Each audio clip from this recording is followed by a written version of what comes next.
kesaksian untuk kemuliaan bagi nama Tuhan, untuk menolong orang supaya mereka dapat mengambil esensi dari kesaksian tersebut dan belajar. Emang ada ya, kayak benar-benar Tuhan tuh udah nggak inget lagi sama sekali, benar-benar diceling bersih total gitu. Kita harusnya membukakan pintu selebar-lebarnya dan menerima dia sama seperti Kristus menerima kita. Karena kitab katakan, sebagaimana kamu ingin diperlakukan, perlakukanlah orang lain.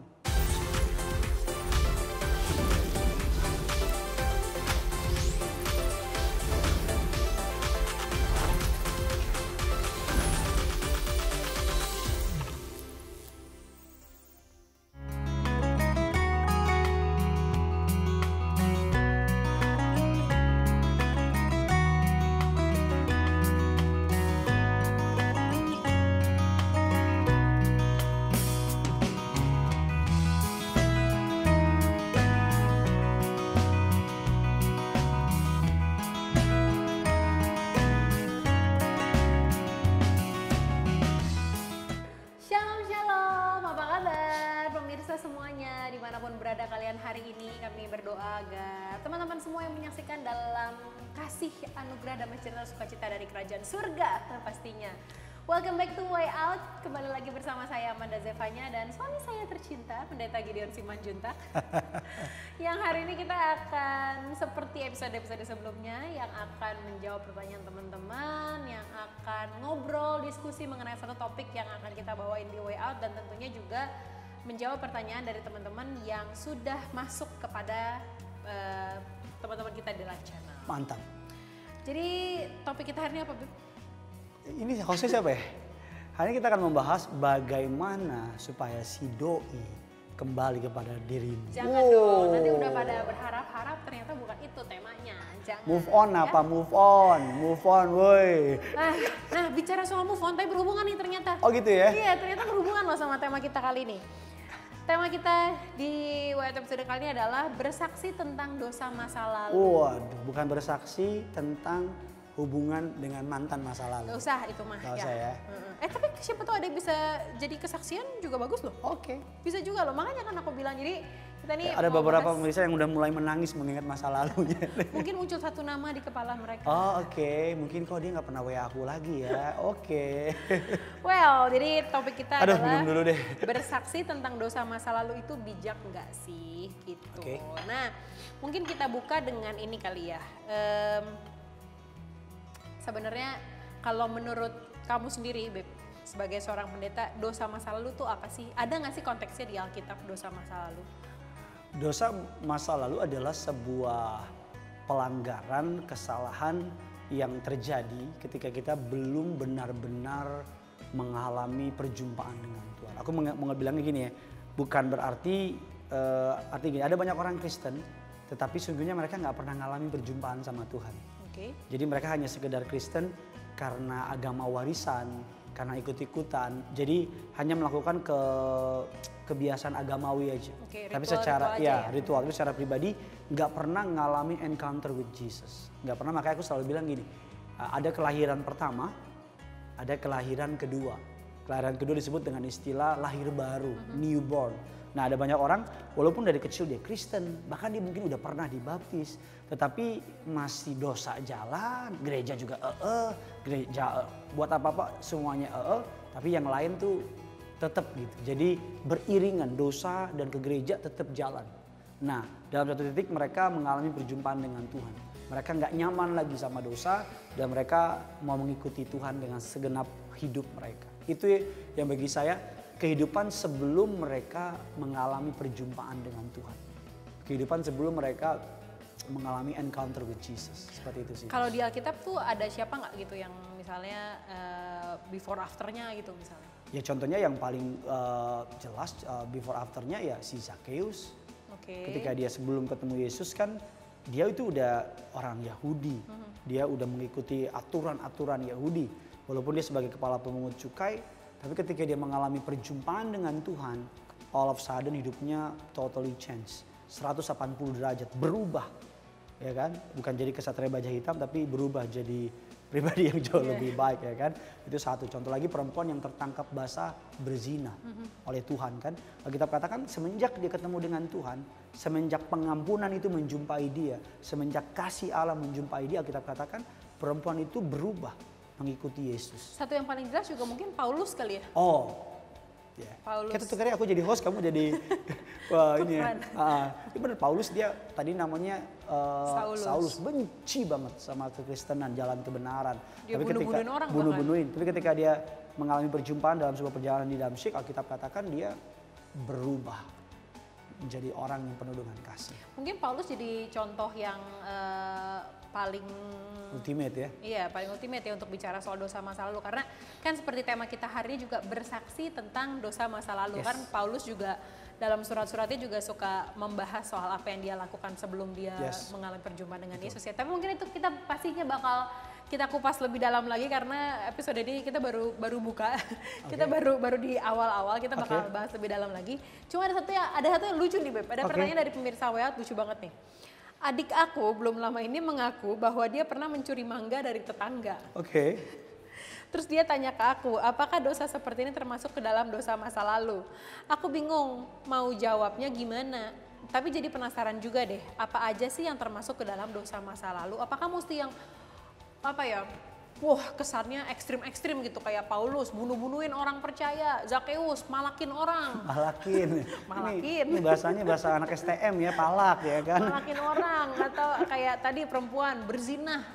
Apakah misalnya kayak anak kecil yang hanya kenakalan di masa kecilnya manjat pohon mangga tetangga ngambil, itu termasuk apa indikatornya untuk bisa dibilang sebagai dosa masa lalu gitu? Kalau mau gampang secara common sense ya, secara logika, dosa masa lalu adalah dosa yang kemarin sebenarnya, gampangnya begitu. Artinya dosa yang sebelum kita akui, dosa yang belum, ya kemarin lah gitu. Makanya disebut masa lalu, ya kan. Jadi kalau tadi bicara ada yang adiknya panjat pohon dan curi mangga, ya dosa nggak? Dosa. Tapi aku percaya dosa itu berbeda dengan, walaupun gak ada dosa besar dosa kecil dalam Alkitab, tapi aku percaya bahwa adiknya ngaku itu kan menunjukkan bahwa roh yang dalam dirinya, Roh Kudus, itu mengingatkan dia. Mendingan lo minta sama kakak lo beli mangga daripada lo curi mangga, ya kan?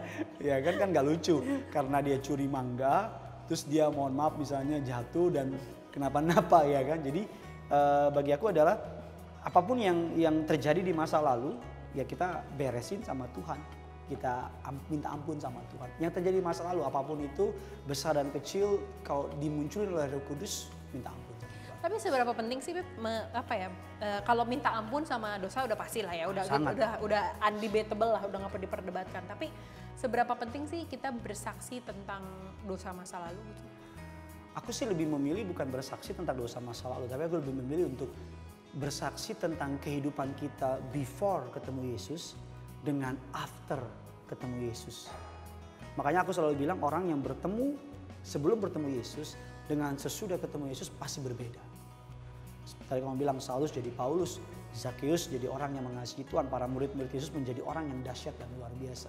Jadi aku percaya bahwa kita harus bersaksi tentang kehidupan kita dulu, nggak berpengharapan, jauh dari kebenaran, menyukai kegelapan, degil, iri hati, jauh dari Tuhan. Tapi ketika kita bertemu dengan terang kasih-Nya, bertemu dengan anugerah kebaikannya, kehidupan kita berubah. Nah, perubahan itu yang perlu kita saksikan. Perubahan itu yang perlu, kayak contoh, aku dulu sebagai orang yang penakut, sebagai orang yang minderan, sebagai orang yang dikit-dikit ngerasa nggak pede dan sebagainya. Tapi ketika bertemu dengan Kristus, dalam pengajaran-pengajaran firman Tuhan di gereja, dalam firman-firman yang aku terima, dalam komunitas yang membangun aku berubah menjadi pribadi yang lebih percaya diri. Bukan karena aku, tapi karena Tuhan. Aku lebih dapat menatap masa depan, dulu khawatir. Sekarang menatap masa depan dengan penuh iman pengharapan. Aku dulu menghadapi tantangan jadinya cemas, takut, marah. Tapi sekarang menghadapi tantangan percaya. Bersama Tuhan jadi bisa melakukan. Seperti itu sih.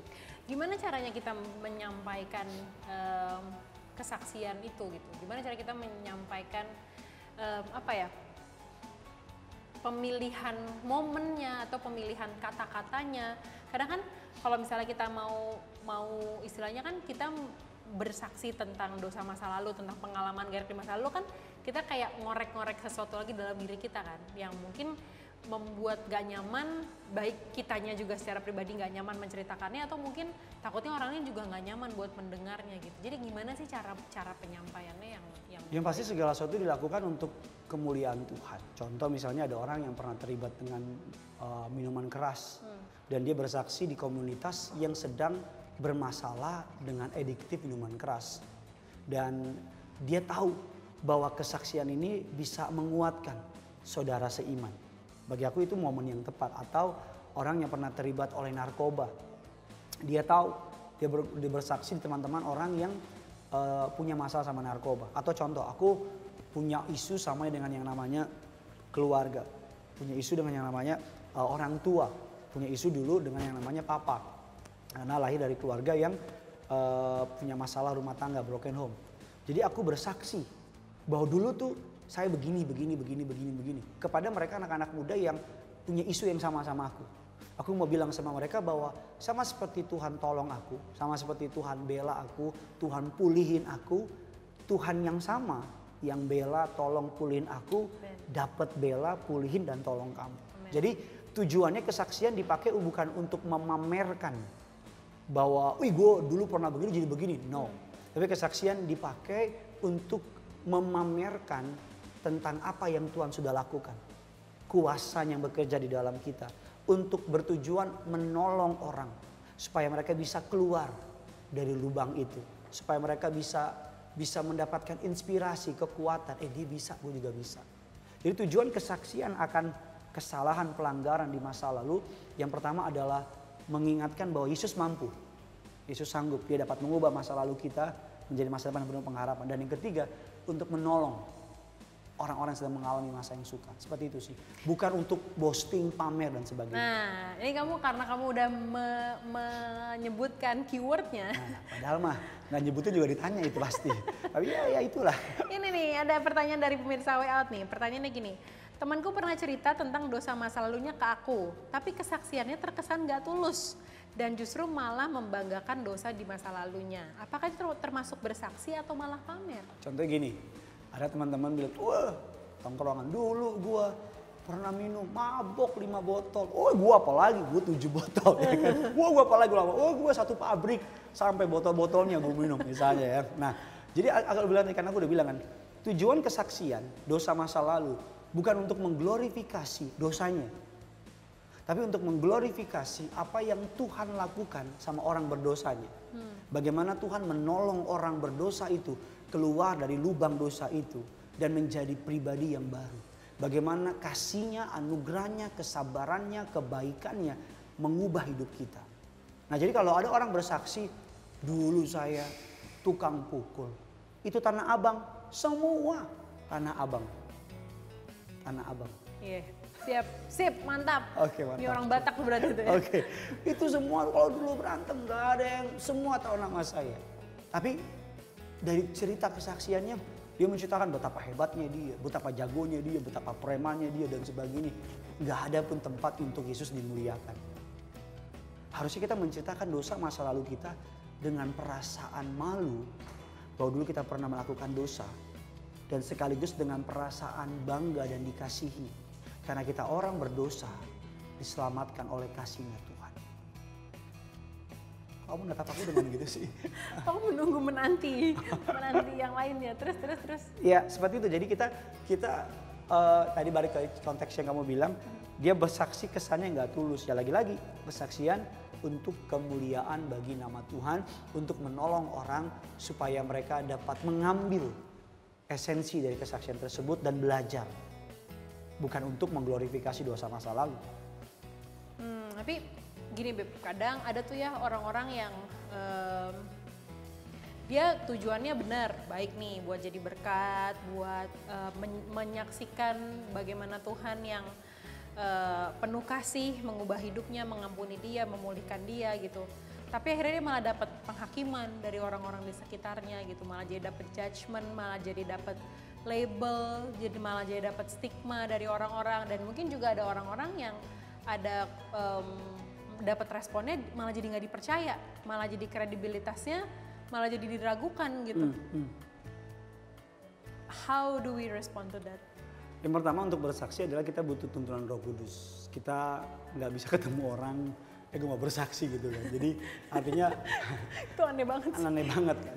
Kita perlu bersaksi dengan tuntunan Roh Kudus. Tentunya dengan platform-platform atau tempat-tempat yang memang disiapkan untuk kesaksian. Walaupun juga ada momen-momen kalau Roh Kudus sudah tuntun bisa bersaksi sama siapapun untuk menolong orang itu.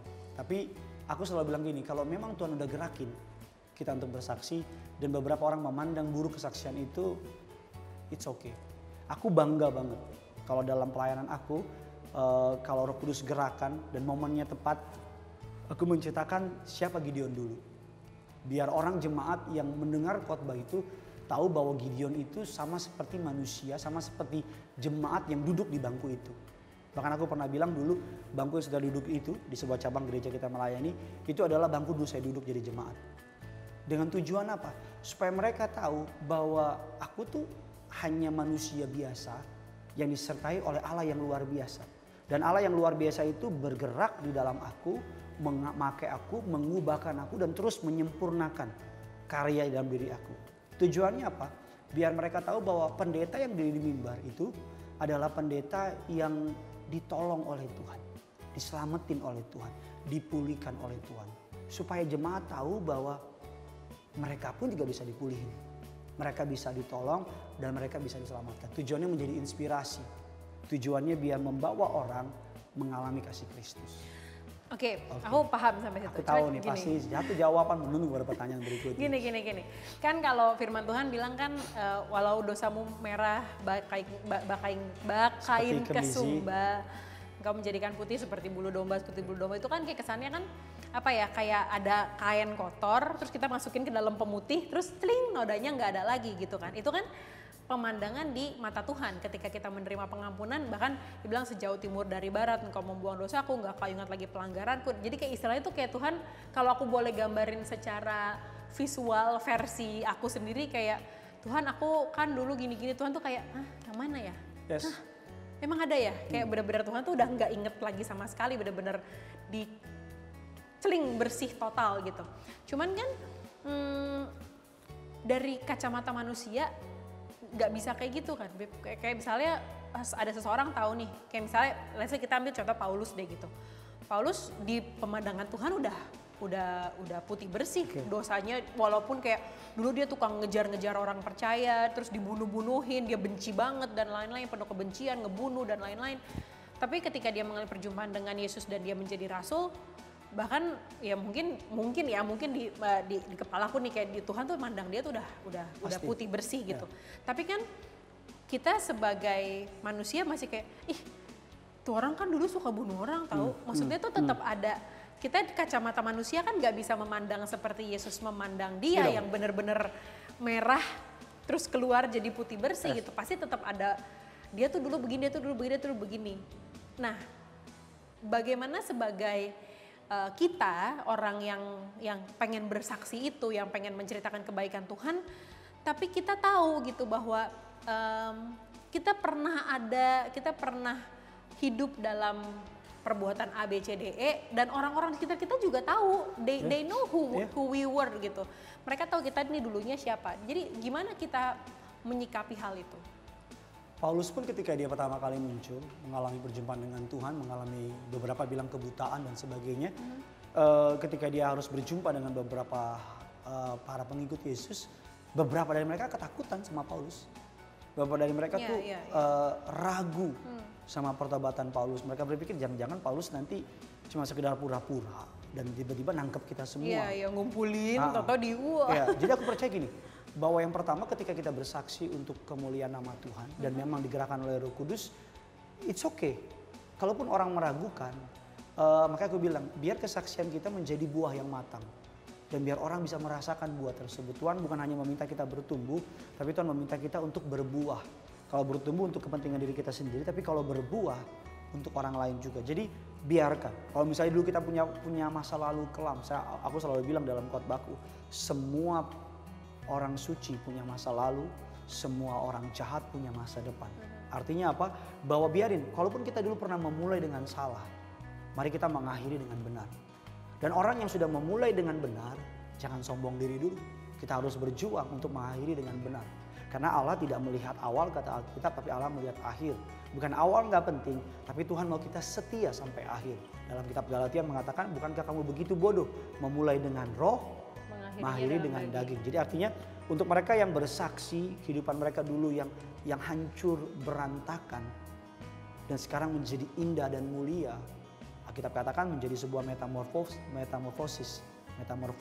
Artinya dari ulat kan menjijikan. Ulat itu kerjaannya hama disebut, mengambil, ngebunuh, ngemakan, merusak. Ketika menjadi kepompong, tadinya ulat nggak ada yang mau, ketika dia menjadi kupu-kupu, berbanding balik. Kupu-kupu banyak yang mau, ulat menjijikan, kupu-kupu indah. Ulat memakan, kupu-kupu justru memberikan kehidupan, menyerbuk dan sebagainya. So, bagi aku pribadi, harusnya tuh orang Kristen, orang percaya lihat kalau ada orang yang hancur hidupnya dan tiba-tiba dipulihin sama Tuhan. Harusnya kita bersuka cita. Harusnya kita bangga karena that's our God. Tuhan kita dapat mengubahkan kehidupan kita semua. Sehancur, seburuk apapun, kalau kita datang sama Tuhan, dia dapat mengubahkannya menjadi indah dan mulia. Seperti itu. Gimana dengan kita yang... Ada terus, gimana, Gimana dengan mungkin kita juga sebagai manusia dengan ini orang kan dulunya begini padahal ngomong kosong lah akan yang selalu ada. Ya. Akan selalu ada orang yang berdiri dan bohong, dibuat-buat. Tugas kita bukan untuk membuktikan diri. Tugas kita adalah untuk melayani dengan tulus, dengan jujur, dengan sungguh-sungguh, dan biar Tuhan yang akan menunjukkan kemuliaannya. Biar Tuhan yang berperang lah ya. Biar Tuhan yang berperang. Dan Tuhan juga yang tahu kan pertobatan Tuhan yang benar-benar tahu pertobatan kita sampai karena, di titik mana. Hati yang bertobat cuma Tuhan yang tahu. Bagaimana orang lain bisa ngerasakan? Istri kita, suami kita, anak kita, orang tua kita, orang di sekitar kita dapat merasakan buah. Oke. Nah, sekarang ada pertanyaan, kita baca lagi pertanyaan dari pemirsa. Oh, ini kalau dari senyum yang lebar berarti tajam nih pertanyaan ini. Enggak, gampang. Pertanyaannya gini. Aku pernah melihat seorang remaja di gereja yang dulunya mempunyai masa lalu yang buruk. Di badannya ada banyak tato dan tindikan, terus orang-orang di gereja itu malah ngejauhin dia. Padahal remaja ini memang benar-benar mau bertobat. Gimana cara yang tepat untuk menanganinya? Padahal sebenarnya tato sama tindikan tuh kayak stigma yang dibangun sama masyarakat juga nggak sih? Kayak wah tatoan, tindikan, mantan preman, kriminal gitu. Nah dia benar-benar mau bertobat ya mungkin juga betul, tapi orang ini benar-benar mau bertobat tapi malah sama tadi gitu sama orang-orang di gereja. Kalau aku sih ngeliatnya gini. Kalau dia udah punya tato, tindikan dan bertobat, artinya kan sebelum itu kan, ya kan artinya kita perlu punya hati yang berbelas kasihan. Kalau orang-orang di gereja menjauhkan, justru kita lupa dulu kita siapa. Kita pun dulu juga menjijikan, kita juga dulu nggak indah. Tapi Tuhan tetap memandang kita indah dan Dia menyelamatkan kita. Alkitab katakan Yesus datang, Dia menghabiskan waktu dengan orang-orang yang tidak diperhitungkan, pemungut cukai, perempuan-perempuan yang aneh-aneh lah, yang ngaco-ngaco, orang-orang yang nggak diperhitungkan. Yesus bahkan tidak duduk di kalangan para ahli Farisi, para ahli-ahli kitab, tapi justru pergi menyelamatkan mereka. Karena kedatangan Yesus untuk menyelamatkan yang terhilang. Nah, kita katakan kalau ada 99 domba, ada satu yang hilang, dia tinggalin. Bukan berarti ya 9 nggak penting. Tapi karena yang 99 sudah tidak membutuhkan keselamatan lagi, harus sudah selamat. Dia cari yang satu itu. Jadi mari jangan punya mental yang judgmental spirit. Jangan menghakimi orang. Kalau ada orang yang berbeda gaya pakaian, berbeda penampilannya, dan ke gereja, dan mau bertobat, kita harusnya membukakan pintu selebar-lebarnya dan menerima dia sama seperti Kristus menerima kita. Karena Alkitab katakan, sebagaimana kamu ingin diperlakukan, perlakukanlah orang lain seperti kamu ingin diperlakukan. So, aku pernah ingat ada orang anak pang datang ke sebuah gereja, dia datang. Bagi aku orang kayak gitu ke gereja aja udah puji Tuhan. Dan tiba-tiba dia orang di kiri kanannya gesturnya jelas banget. Ibu-ibunya ambil tas, pindah ke belakang. Bapak-bapaknya nengok kiri kanan, mundur. Dan itu anak itu ngerasa bahwa dia ditolak. Dan pelan tapi pasti dia mundur dan hilang. Aku selalu bilang bahwa marilah kita jangan, Yesus tuh kalau lihat orang yang terhilang tuh hatinya tergerak oleh belas kasihan. Dia melihat jauh lebih dalam dari dosanya. Dia melihat bahwa orang ini terhilang. Dia melihat bahwa orang ini butuh dikasihi.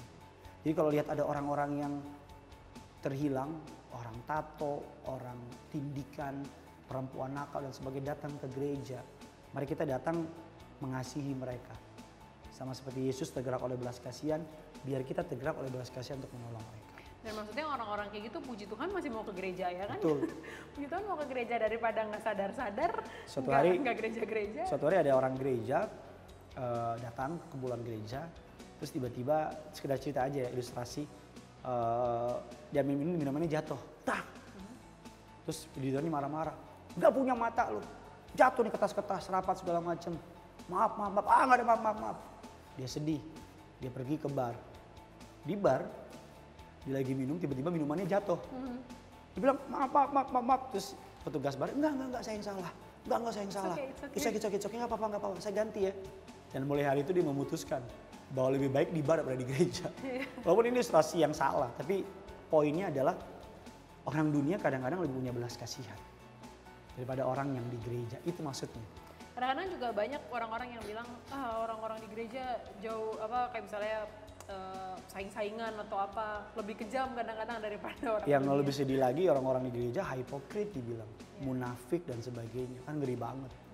Harusnya orang-orang di gereja adalah orang yang mewakili siapa itu Yesus. Mewakili justru ketika ada orang yang mau datang ninggalin semua dosa masa lalunya, kita yang celebrate, kita yang bersuka cita, kita yang welcome mereka ya. So, siapapun kalian, dunia boleh bilang kalian sampah, dunia boleh bilang kalian gak benar, gak layak, gak bisa ditolong. Tapi bagi Kristus kamu tuh berharga dan mahal. Yes, setuju banget. Jadi apakah sebenarnya kalau kita ngelakuin pelanggaran dosa, kalau Tuhan mengampuni, ada gimana ya? Ada penghukumannya dulu gak sih gitu? Kalau memang Tuhan ingetin, kita perlu akui. Roh Kudus ingetin, kita perlu akui, putuskan, bereskan, dan patahkan. Percaya, ketika iblis mengingatkan dosa masa lalu kita, bilang sama dia sudah diampuni dan ingatkan iblis akan masa depannya dia.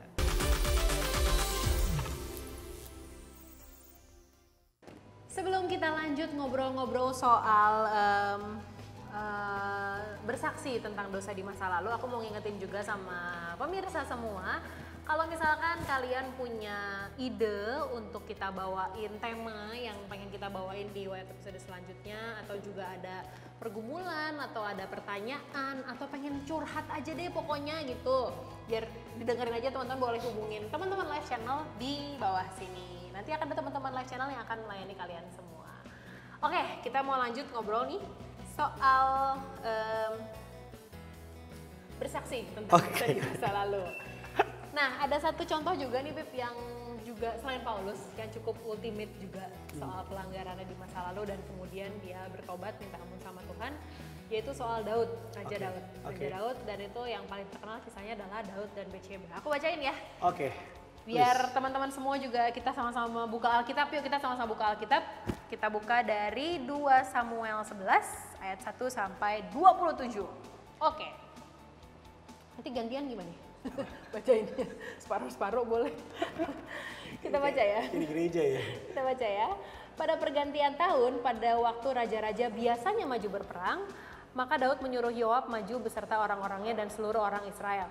Mereka memusnahkan Bani Amon dan mengepung kota Raba, sedang Daud sendiri tinggal di Yerusalem. Sekali peristiwa pada waktu petang, ketika Daud bangun dari tempat pembaringannya lalu berjalan-jalan di atas sotoh istana, tampak kepadanya dari atas sotoh itu seorang perempuan sedang mandi. Perempuan itu sangat elok rupanya. Lalu Daud menyuruh orang bertanya tentang perempuan itu dan orang berkata, itu adalah Batsheba binti Eliam, istri Uria orang Het itu.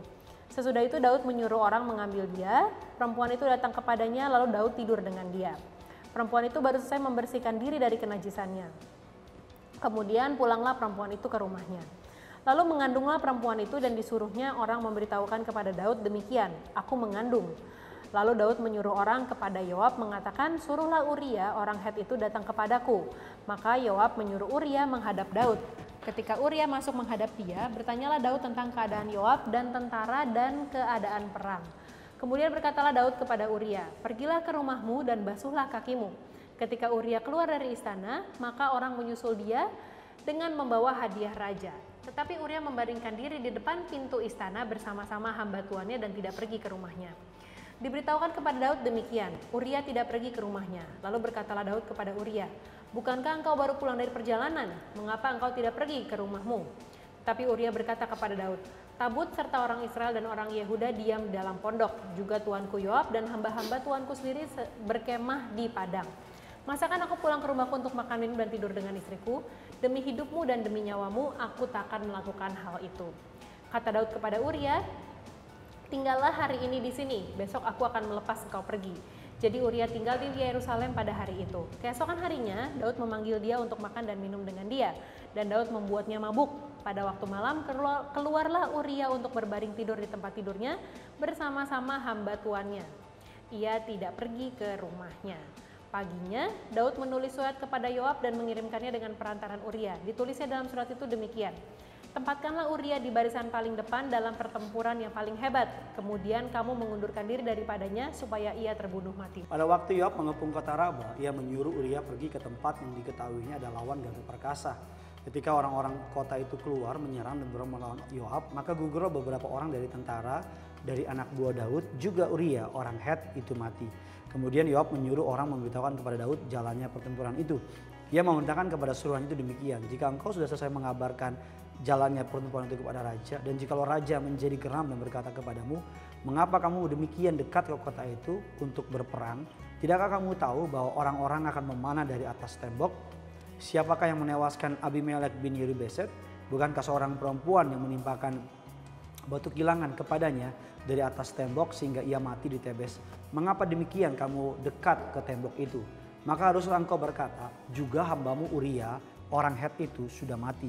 Lalu pergilah suruhan orang itu, dan sesampainya ia memberitahukan kepada Daud segala yang diperintahkan Yoab kepadanya. Suruhlah ia berkata kepada Daud, "Orang-orang itu lebih kuat daripada kami dan keluar menyerang kami di padang, tetapi kami mendesak mereka kembali sampai ke lubang pintu gerbang. Pada waktu itu pemanah-pemanah menembak kepada hamba-hambamu dari atas tembok, sehingga beberapa dari hamba raja mati. Juga hambamu Uria orang Het itu sudah mati." Kemudian berkatalah Daud kepada seruan itu, "Beginilah aku katakan kepada Yoab, janganlah sebal hatimu karena perkara itu, sebab sudah biasa pedang makan orang ini dan orang itu. Sebab itu perhebatlah seranganmu terhadap kota itu dan runtuhkanlah itu. Demikianlah harus kau kuatkan hatinya." Ketika didengar istri Uria bahwa Uria suaminya sudah mati, maka merataplah ia karena kematian suaminya itu. Setelah lewat waktu berkabung, maka Daud menyuruh membawa perempuan itu ke rumahnya. Perempuan itu menjadi istrinya dan melahirkan seorang anak laki-laki baginya. Ayat yang terakhir, "Tetapi hal yang dilakukan Daud itu adalah jahat di mata Tuhan." Demikian firman Tuhan. Itu Mantap. tadi perikop yang cukup panjang ya yang kita bacain, tapi kisah ini juga terkenal banget. Betul. Terkenal banget juga, kayak tadi aku bilang, kalau udah bicara soal mungkin dosa, pelanggaran masa lalu, selain Paulus juga Daud juga terkenal banget sama kisah ini gitu. Nah kalau dari sini kan hal yang dilakukan sama Daud itu adalah jahat di mata Tuhan. Betul. Terus kita tahu kalau ceritanya anak yang dikandung Betsheba itu dalam tanda kutip dibunuh sama Tuhan kan. Betul. Matilah gitu istilahnya. Jadi apakah sebenarnya kalau kita ngelakuin pelanggaran dosa, kalau Tuhan mengampuni, ada gimana ya? Ada penghukumannya dulu nggak sih gitu? Baru. Aku percaya bahwa Tuhan ketika Tuhan mengampuni kita, jadi ketika dosa kita dihapuskan, diampuni bukan karena tidak ada yang membayar dosa itu. Jadi kalau misalnya gini, ada undangan makan siang gratis, itu bukan makan siangnya yang gratis. Karena ada orang yang bayar makanan itu supaya kita jadi gratis. Begitu juga ketika kita bilang dosa kita sudah diampuni secara free oleh Tuhan, bukan karena nggak ada yang bayar. Saking mahalnya harga dosa, maka manusia nggak bisa bayar. Harus darah anak domba Allah, darah Yesus itu sendiri yang harus dicurahkan untuk membayarkan dosa manusia. Jadi aku percaya bahwa dari sisi Allah, Allah mengampuni. Tapi ada konsekuensi yang mengikuti di belakangnya. Contoh, kalau ada orang mencuri, kita Tuhan ampuni saya, diampuni nggak? Diampuni. Tetapi kan kalau ketahuan polisi ada hukuman penjara, ada yang namanya sanksi sosial, dan itu harus dijalanin. That's why jangan pernah main-main sama dosa, Gitu, walaupun kelihatannya kecil, kelihatannya sepele, tapi dosa ketika dibuahi kata Alkitab, upah dari dosa adalah maut. Seperti itu sih.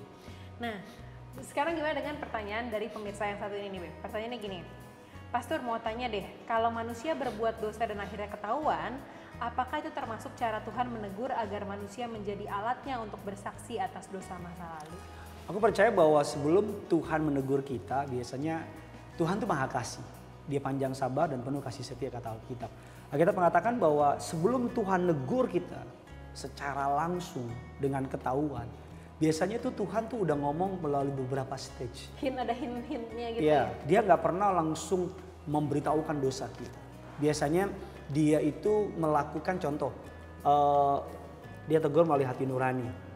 Nggak boleh loh, ini dosa loh, ini melanggar firman. Masih kekeh kita lakuin. Dia tegur melalui firman Tuhan atau hamba Tuhan. Kita dengar ke gereja, tiba-tiba kita dengar khotbah, gila khotbahnya pas banget ya. Kita dengar pendeta kita tiba-tiba ngomong, kayak pendeta kayak khotbah buat gue deh. Sebenarnya kan kita harus bertobat kan. Atau dan terakhir biasanya dia tegur melalui kejadian. Ada orang lain melakukan dosa yang mirip-mirip kayak kita. Dan orang itu ketahuan.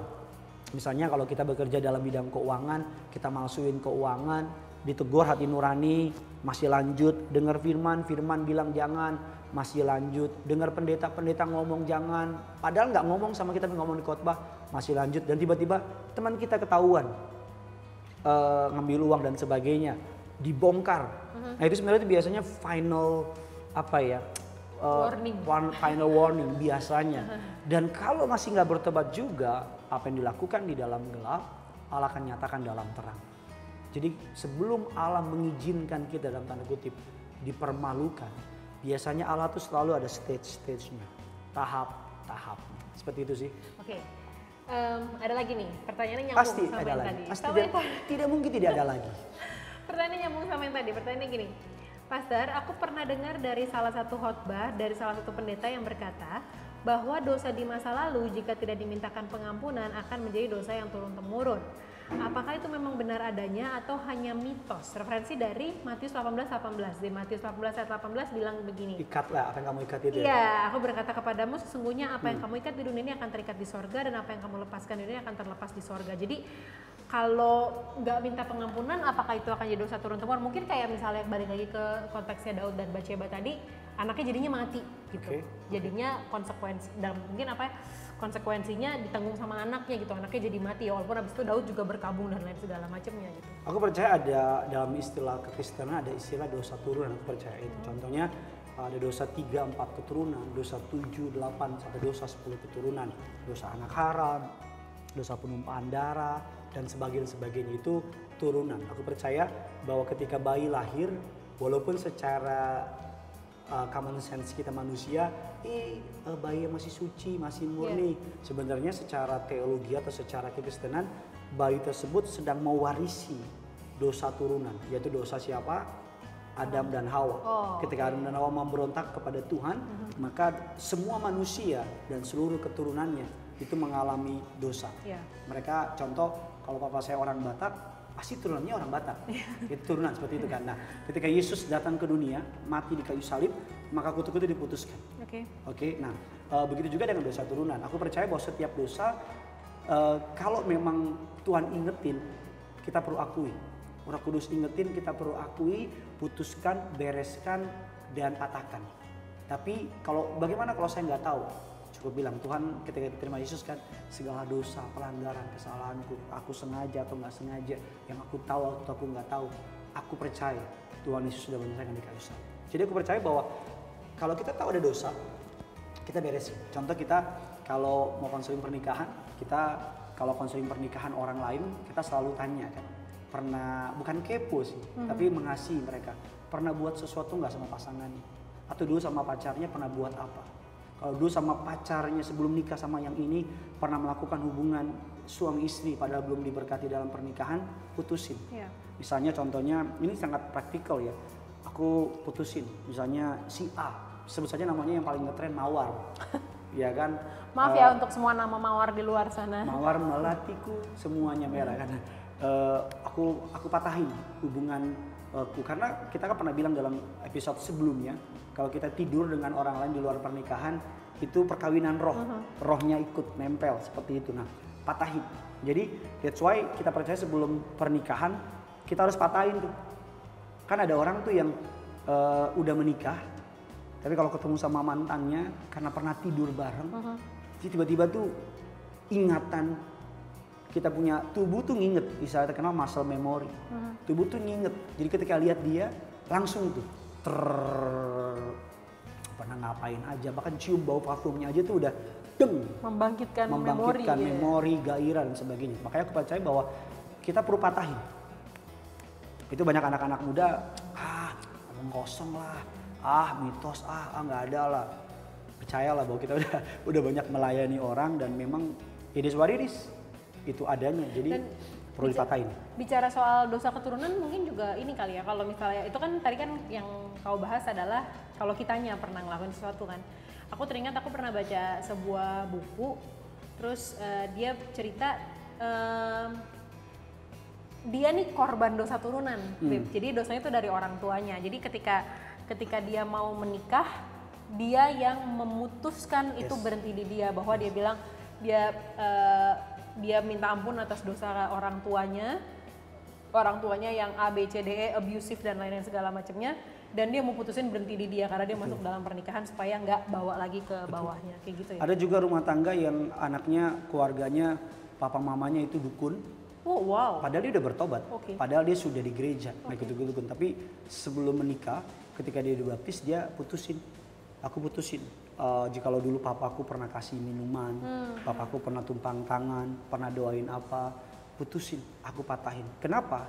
Itu supaya di alam roh tuh putus, nggak punya. That's why kita dalam gereja kita setiap kali mau pemberkatan pernikahan harus perjamuan kudus dulu, mengklaim tubuh darah Yesus, karena darah Yesus itu yang membayar.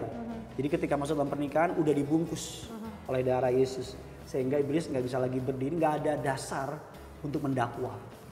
Seperti itu. Masuk dalam pernikahan artinya memulai keluarga yang baru, nantinya juga menghasilkan keturunan. Udah beres lah ya. Aku tuh kalau syuting way out tuh enak. Kenapa? Karena pemandangannya seindah kamu. Kenapa jadi begitu sih? Karena lihat kamu cantik, indah. Biasa wanita seneng gitu dipuji. Udahlah kita udahan aja. Kita lagi ngomongin apa terus kita udahan aja. Gitu? Udah. Lagi ngomongin apa terus kemana sih? Tapi bener kan? Ini kamu lihat kamu tuh gimana gitu. Ayo kita lanjut ya. Nanti ya di rumah ya. Kita saling menorak ya. Kita lanjut. Oke, jadi berangkat dari ini, aku mau buka ayat lagi. Beb, salting dong, jangan gitu. Salting tuh menggarami. Oh, oke. Ternyata dia lebih norak dari saya. Kita lanjut ya. Jadi aku mau berangkat dari ini nih, ayat dari Yakobus 5 ayat 16. Menggarami juga. Ayatnya gini. Karena itu hendaklah kamu saling mengaku dosamu dan saling mendoakan supaya kamu sembuh. Doa orang yang benar bila dengan yakin didoakan sangat besar kuasanya. Nah, berarti dengan mengaku dosa, terus kita bersaksi, kita menceritakan pengakuan itu, apakah itukah esensi dari kehidupan kekristenan? Gini, jadi dibilang, makanya kita bilang orang benar. Kita nggak bilang orang sempurna. Karena nggak ada yang sempurna. Apa bedanya orang benar, orang sempurna? Orang benar itu dibenarkan. Aku dan kamu, inti dari kekristenan tuh kita semua diselamatkan bukan karena hasil perbuatan kita, tapi karena Yesus mati di kayu salib. Anugerah kita. Kita katakan dalam kitab Yesaya, perbuatan baik kita seperti kain kotor. Perbuatan saleh kita, Alkitab katakan nggak ada gunanya. Karena kita bisa masuk ke surga bukan karena perbuatan baik kita, tapi karena Yesus mati di kayu salib. Tapi orang yang sudah diselamatkan pasti berbuat baik, karena itu buah dari pertobatan. Nah, apakah esensi dari kekristenan? Ya seperti itu. That's why penting untuk kita setiap hari, ini yang kita suka lakuin sama istri di rumah, karena saya juga imam, kepala semua suami imam. Tiap kali kita mau tidur, kita selalu mengangkat tubuh darah Yesus. Untuk Tuhan kalau ada dosa, ada kesalahan, ada pelanggaran yang kami lakukan, sadar atau nggak sadar, sengaja nggak sengaja, ampuni kami. Karena kita manusia. Kalau ada orang bilang kita manusia nggak mungkin buat dosa, mikir aja ada dosa. Muncul aja itu udah melakukan sebuah dosa. Jadi setiap hari, setiap saat minta ampun sama Tuhan. Kita minta ampun, berharap anugerahnya, berharap pertolongan, rahmat, kasih setianya. Dan aku percaya kita minta ampun, kita katakan dia Allah yang setia dan adil. Dia akan mengampuni dosa kita. Amin. Nah, terus gimana dengan pertanyaan dari pemirsa Way Out yang ini nih? Mantap. Pertanyaannya gini. Halo Way Out, izin tanya, bagaimana kalau sudah tidak pernah melakukan dosa yang sama di masa lalu? Udah nggak pernah dilakuin nih. Apakah masih perlu mengakui kesalahan di masa lalu itu tindakan yang bijak? Bukankah lebih baik dilupakan saja? Kalau Udah nggak dilakuin kok. kalau sudah dibereskan, nggak perlu. Tapi kalau belum pernah dibereskan, itu apa susahnya sih? Cuma sekedar ngomong, minta ampun sama Tuhan, gratis, gampang dan cepat. Nggak ada ruginya kan? Istilahnya in case jaga-jaga, ya kan? Walaupun udah nggak pernah dilakuin, tapi kalau inget-inget, udah pernah minta maaf belum? Udah pernah beresin belum? Udah pernah, belum pernah dilakukan bukan berarti sudah pernah dibereskan. Ya kan? Gimana? Contoh misalnya kita ada rumah, nggak pernah dikunjungi tapi bukan berarti rumahnya beres dong. Oke. Ya kan? Ya kan? Jadi artinya bahwa kalau memang kita sadar kita belum pernah beresin, ya beresin. Kalau memang belum pernah diakuin, karena pada prinsipnya dosa yang tidak diakui tidak adalah dosa yang belum dibereskan. Jadi kalau kita datang sama Tuhan, Tuhan ampuni saya. Makanya gampangnya kalau nggak sadar atau nggak ingat, Tuhan ampuni saya. Kalau yang ingat minta ampun. Kalau yang nggak ingat dosa yang saya sadar atau nggak sadar, ampuni saya. Tuhan tuntun, Roh Kudus tuntun saya. Nanti pasti Roh Kudus akan ingetin tuh. Tadi kamu habis marah sama si ini. Tadi kamu habis naik manjat pohon tetangga, ambil mangga. Adeknya. Iya, itu mangganya enak lagi. Terus pas makan mangga kamu bilang puji Tuhan lagi. Ingat loh kamu tuh begini. Seperti itulah. Ya kan, jadi Roh Kudus akan tuntun kita. Ini kayaknya pohon soal mangga itu kisah nyata itu kayaknya. Kalau kita kan masih manusia ya, masih Iya iyalah. Iya, maksudnya Emang masih kita darah, Iron Man. masih darah dan daging, masih punya apa ya? Masih hidup di daging lah, masih hidup dalam daging gitu, walaupun bilang udah bertobat lah, ini segala macam, tapi kan kita masih hidup dalam daging. Gimana caranya supaya kita nggak kembali ke dosa masa lalu? Hiduplah oleh roh, kata Alkitab. Hiduplah oleh roh bukan oleh daging, karena perbuatan daging sudah nyata dan memimpin kepada kebinasaan. Tapi ketika kita hidup oleh roh, bagaimana hidup oleh roh? Ya kasih makan roh kita. Ada beberapa kutipan ini secara wisdom wise-nya dunia. Dalam diri kita walaupun bukan konteks yang benar, tapi izinkan saya memakai ini untuk bisa menjadi sebuah gambaran. Dalam diri kita istilahnya itu ada dua kelompok atau dua binatang yang saling berlomba memimpin kita. Mungkin binatang nggak tepat, tapi ada sebuah kelompok. Mana yang paling sering kita kasih makan? Oknum. Mana yang paling sering kita kasih makan? Itu yang akan berkuasa. Ada suatu hari seorang hamba Tuhan yang diberkati Tuhan pada masa lampau, dia berdoa sama Tuhan. Tuhan, kasih lihat sama saya bagaimana wujud manusia roh saya. Dan Tuhan kasih lihat dia gambaran yang mengerikan. Dia kira dia udah melayani Tuhan dengan luar biasa, ternyata wujud manusia rohnya itu kurus, kering, kerdil. Dan dia menangis sama Tuhan. Karena ternyata selama ini dari luar dia kelihatannya rohani, kelihatannya melayani Tuhan. Ternyata di dalam, di pemandangan Tuhan, kan yang terpenting apa yang menurut Tuhan, bukan apa yang menurut manusia. Gitu. Dan dia menyerahkan pelayanannya kepada beberapa sahabatnya, dan selama setahun dia sabbatical. Dia menguatkan hatinya sama Tuhan. Yang itu yang aku selalu bilang, bahwa mari kita tuh kalau nggak makan sehari aja lemes. Ada orang loh yang bisa nggak buka Alkitab ke gereja, apalagi sekarang udah di HP kan, kelihatannya buka Alkitab padahal mah lagi lihat detik.com atau lagi lihat instastory temennya di gereja, tas palsu. Padahal lagi di gereja ya kan, bisa-bisanya kayak begitu kan. So maksud aku adalah kasih makan roh kita, biar roh kita makin kuat. Bagaimana kasih makannya? Anak sekolah minggu aja tahu. Doa tiap hari, baca kitab suci, doa tiap hari. Kalau mau tumbuh, baca kitab suci. Billy Graham bilang demikian, no Bible, no breakfast. Kalau nggak ada Alkitab, jangan sarapan. Jadi mulai dengan sebuah kebiasaan, bangun pagi, yang pertama kali diambil, biar gampang, biar nggak susah. Bangun pagi bukan HP yang dinyalain, ambil Alkitab, buka Alkitabnya. Kalau nggak mau susah, beli renungan harian. Kalau lebih gampang lagi, lihat live channel. Live channel tiap hari kan tinggal klik, nonton Way Out. Jangan lupa sebarkan kepada teman-teman. Dan seperti itu, mau tidur malam, lihat lagi live channel. Nonton lagi Way Out, dan nonton yang lain. Aku rasa itu akan pelan tapi pasti kita akan makin bertumbuh dan akan makin kuat. Dan tanpa disadari, kebiasaan kita akan makin hilang. Karena gini, bedanya roh dengan tubuh kita. Tubuh kita kalau nggak dikasih makan akan teriak, ya kan? Lapar dan sebagainya lemes. Tapi kalau roh nggak dikasih makan, dia bukannya makin teriak, malah makin redup, mati dan hilang.